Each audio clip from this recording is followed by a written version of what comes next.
জিনিসটা বানানো যে এত সহজ যদি আমি আগে জানতাম তাহলে আমি বস্তায় বস্তায় এই জিনিসটা বানায় এরপরে এটা আমি বিক্রি করতাম।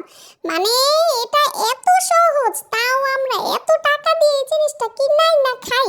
মানে আমি এতদিন এই জিনিসটা কিনাই না খাইছি, এটা আমার বিশ্বাসই হইতাছে না। যাই হোক, এখন আমি কি করছি জানেন? পাউরুটি, মানে একটা পাউরুটি নিছি আর এতগুলা ব্রেড ক্রামস হইছে। হ্যাঁ, ব্রেড ক্রামস না ব্রেড ক্রাম আলা যেটাই বলেন, মানে একটা না একটা তো হইবই।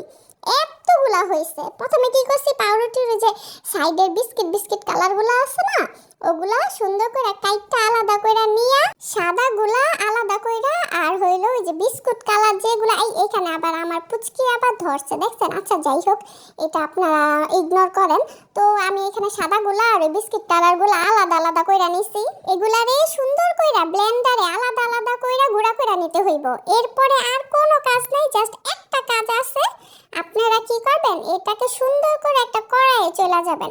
কড়াইয়ের মধ্যে যে টালা দিয়ে নেবেন, আমরা টালা বলি না, যে কাঁচা মরিচ শুকনা মরিচ টালা দেয়, আমরা যে টালা দেওয়া বলি, ওইভাবে সুন্দর করে অল্প আছে হালকা হালকা হালকা আস্তে আস্তে ভাবে এটাকে সুন্দর করে আপনারা টালা দিয়ে নেবেন। ঠিক আছে? টালা দিতে দিতে দেখবেন এটা একদম বিস্কুটের গুঁড়ার মতো ক্রিস্পি ক্রিস্পি হয়ে যাবে। একটু হাত দিয়ে ধরে দেখবেন যে এটা ঠিক আছে কিনা।